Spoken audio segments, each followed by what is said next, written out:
Yeah, there we go. I'm the global blockchain leader at EY. I'm also the chairman of the Enterprise Ethereum Alliance. Can only gesture with one hand. That's like silencing me. But I want to talk about the future of money, and in particular, I have this idea that the future of money is fundamentally about streaming, right? That we are literally going to go from this traditional model of sending money in quarterly or monthly chunks, and we're going to move over to a streaming model where we move money as we need it, when we need it, in relatively small increments. In fact, in increments that are so small that people today might be surprised at how small they're going to get. So let's talk about what's driving this. First and foremost, what's driving this is global regulatory convergence, right? If we wanted to have banks and other businesses work on chain, use stable coins, really have to have regulatory compliance. And that's what's happening all around the world. It's a very positive thing. Individuals in small countries are dollarizing. They are dollarizing. They're transacting on chain already. But if you want to have your electric bill, your utility bill, your taxes, your business transactions and payments done on chain, it has to be regulatory compliant. So governments don't go after individuals. They don't go after the person on the street corner, but they absolutely go after large companies with deep pockets. So global regulatory convergence is extremely important. And indeed, now that this is happening, there is an absolute stampede going on into the stablecoin space primarily. I think I've seen our business kind of explode. Everybody wants to have a stablecoin strategy. Companies want to know, should they have their own stablecoins? All kinds of things like that. So this business is absolutely booming, and you can also see it in the actual stablecoin volumes. What's driving demand? Three things I believe driving demand. Number one, people are buying assets with stable coins. So, even though there's a lot of talk about ETH as a store of value, the truth is most of the store of value that's on chain today that's actively being used in investment is stable coins. It's being used to buy assets, real world assets, digital assets. Secondly, consumer payments. Consumers are paying each other. They're paying for stuff. Again, especially in emerging markets that are dollarizing. And then lastly, we're at the beginning of a whole business ecosystem development process where large companies are going to start transacting with each other and with their suppliers and business partners around the world. Over on the consumer side, what does this mean? So for consumers, we are getting very quickly to a point where banking on chain looks and feels pretty much indistinguishable from banking in the real world. Now, I want to say that banking on chain is still messy because of the horrible crypto UX, right? We love to complain in crypto about the user experience, but I took my actual 17-year-old son to a real bank branch to try to open a bank account for him, and it took us 2 hours of paperwork. So complaints about the crypto UX feel kind of quaint after you spend 2 hours showing your passport and birth certificate in an actual bank branch. But it's getting better on chain. We have a very similar process taking place for businesses where banking integration and crypto integration are starting to look the same. So first and foremost, unlike consumers, businesses care about regulation. Secondly, unlike consumers, which seem to overwhelmingly want US dollars, businesses actually want local currencies, right? If you're an enterprise and you are transacting in Argentina in pesos and you're regulatorily required to do so, you want to transact in the global transactions on chain, you're going to need local currency. And I believe it's B2B transactions that are actually going to drive demand for local currencies on chain. They want stablecoin interop, right? There's literally hundreds of US dollar stablecoins. They need confidence that they're all going to be interoperable. They're going to be easily exchangeable. Banking integration, very important. And ERP integration, right? How many of you have heard of SAP? There's a few of you. SAP is the main software system that large companies run on. Everything runs on large companies inside of SAP. And this is really important because if you want a company to do something, it's going to get done in SAP, right? And so last year, for example, EY became the first company to receive a fully automated stablecoin payment to our institutional crypto provider through SAP.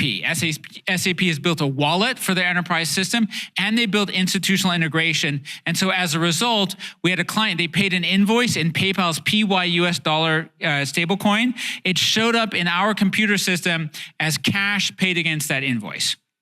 So really, really important. Basically, once you have this SAP integration, making a stablecoin payment is for large companies, it's exactly the same. Making and sending looks exactly the same as doing a bank integration payment. And that's really important because large companies really don't like doing things that aren't kind of fully automated and plugged into their systems.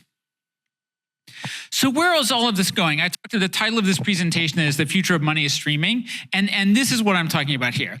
Right now, today, we stream music, but it wasn't like that. And some of you are much too young to remember, but once upon a time, in a galaxy far, far away, we bought analog albums, right? Which you can still buy in like special shops that are hilarious. My son actually buys like analog albums. He's like, Dad, do we have a record player? I'm like, that was thrown out a long time ago. And then we bought whole CDs. And at a certain point, it got cheap enough and easy enough that we started buying and downloading or stealing and downloading individual tracks, right? And eventually we just gave up and we went to streaming. We don't even stream a whole song anymore. We stream like tiny bits of a song. And the argument I want to make is that this is what is going to happen to money, right? Once upon a time, we got paid every 2 weeks and we got bills monthly and we paid our mortgages or our rent monthly. I believe we're slowly going to go away from that. And what's driving that is this transition that blockchain is making affordable and possible. We are in the middle of a payments transition from things that cost dollars and took days towards things that basically cost under a penny and take less than a second. And once making payments is essentially free, the idea that you would change how you run your business, especially at a global level, starts to become really appealing. This idea of like, why would I wait a whole month or why would I keep big piles of money everywhere just in case becomes unnecessary. And I think what we're headed towards, for example, at the enterprise level is a completely different way of managing your treasury. So today we have global treasuries, but they don't keep a lot of money. Where you keep the money is in the individual operating countries. But if payments are free and instantaneous, you're going to have a big global treasury that's centralized and aggressively managed for yield. And then you're going to have little small bank accounts in other countries that just keep the minimum amount of money necessary, right? So if you pay your workers on Friday, then a Thursday night at 11:59 p.m., you're going to send the money for that, anything that's needed, right? But basically, the whole process is going to shift from big chunks of money to tiny amounts streaming over time. And the result of that is going to be kind of a just-in-time payments and financial system. And it's not just how companies are going to manage their treasuries. I believe it's also going to affect how basically enterprises and consumers interact with each other. And I'll give you just two very specific examples. It's pretty common in the US and Europe that companies have incentives not to use energy during peak time periods. The problem with these incentives is they're not very powerful. Like if you want to run your dishwasher tonight, right? Okay, yes, it's going to cost you 25 cents more in electricity, but the problem is like your electric bill is not coming for 30 days. On the other hand, if you're paying your electric bill every night for the electricity you consume today, a savings incentive that's valid today and pays out today, it's much more effective. And the same thing turns out to be true with working. You work on an hourly basis, you're a gig worker, you drive an Uber, you deliver packages, right? The incentive to do another package, do another delivery, take another ride, it's much more effective if you're getting paid today for work you did today. And in fact, we have data from social research scientists that basically says incentives like these are 100 to 300% more effective when the payout is the same day than when it is 30 or 60 days away, right? And by the way, if you're an enterprise and you're the electric bill or the gas company or the phone company, today you extending your customers 30 days of credit every month. Why? Why not charge them every night? You have the data systems. It's not like the old days where people didn't know how much they consumed. They know now, so you can charge them literally every single night for any kind of incremental product or service that they use, and you can pay them. You can do daily payroll. So my prediction is that although this sounds crazy, we are headed into a world of basically streaming these transactions pretty much in near real time. What's been missing is all of the integration and the infrastructure required to do this. And now that we have both the regulatory compliance and the technology available to do it, we're starting to sort of accelerate towards that path. And that is kind of my expectation, right?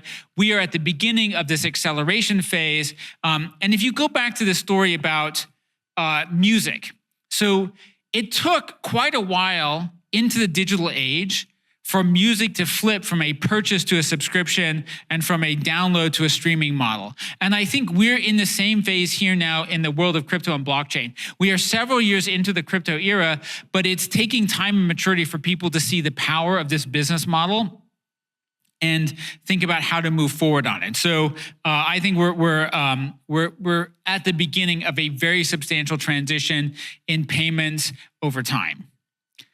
I will just finish up with a little bit about, so I'm from Ernst & Young. What is it that we do? We do three things. We do the traditional thing. We do four things. We do traditional things that you would expect a Big Four accounting firm to do: financial statement audits, tax accounting, business consulting. But in addition to that, we are an ETH maxi firm, and we invest heavily in blockchain engineering. If you haven't heard of it, we have I'm going to talk about this tomorrow. We have a layer 2 privacy technology called Nightfall. It's deployed on Plume. It's deployed on Cello. We also build smart contract security auditing.